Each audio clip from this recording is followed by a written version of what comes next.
राज्य सरकारने मराठा समाजाला शिक्षण आणि नोकरीत 10% आरक्षण देण्याचा महत्त्वाचा निर्णय घेतला।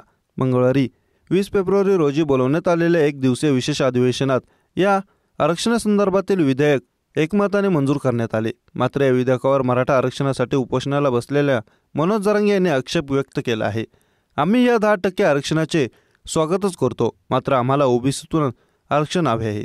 सरकारने सगळे सोयऱ्यांची अधिसूचना काढलेली आहे, या अधिसूचनेची अंमलबजावणी करावी, अन्यथा एकदा का आंदोलनाची घोषणा झाली की मग आम्ही माघार घेत नाही, असे मनोज जरांगे पाटील म्हणाले। ते आज आंतरवाली सराटे येथे माध्यम प्रतिनिधींशी बोलत होते। सरकारने 2018 साली निवडणुका जवळ आल्यावर अशाच प्रकारे मराठा आरक्षणाचा निर्णय घेतला होता, मात्र ते आरक्षण रद्द झालं। या निर्णयाचा त्यांना फायदा झाला होता, मात्र समाजाच्या आता लक्षात आले आहे।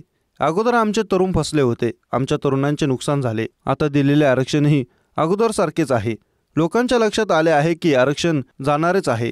सरकारने शहाणं होऊन समाजाला 10% आरक्षणासह सगळे सोयऱ्यांची अंमलबजावणी करण्याचा निर्णय घ्यावा, अशी मागणी जरांगे यांनी केली। मराठा आरक्षणाचे विधेयक मंजूर करताना आम्हाला आमची बाजू मांडण्याची संधी दिली नाही, अशी तक्रार काही आमदारांनी केली। यावरही मनोज जरांगे यांनी प्रतिक्रिया दिली। मराठा आरक्षणावर किती आमदारांनी आपली भूमिका मांडली याची मराठा समाजाला कल्पना आहे।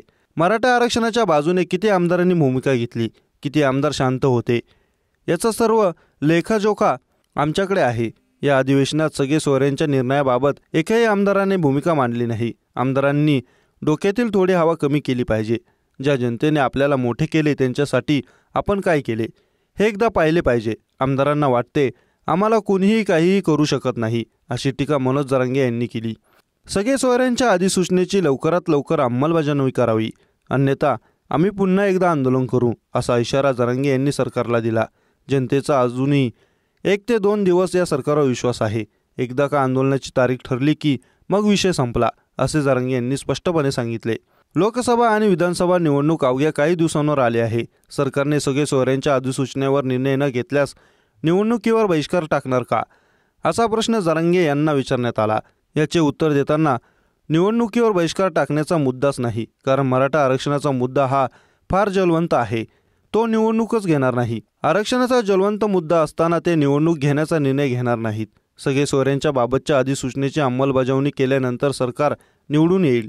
सगळे सोयऱ्यांच्या बाबतच्या अधिसूचनेची अंमलबजावणी केल्यानंतर सरकार निवडणूक घेईल, असे जरांगे यांनी सांगितले।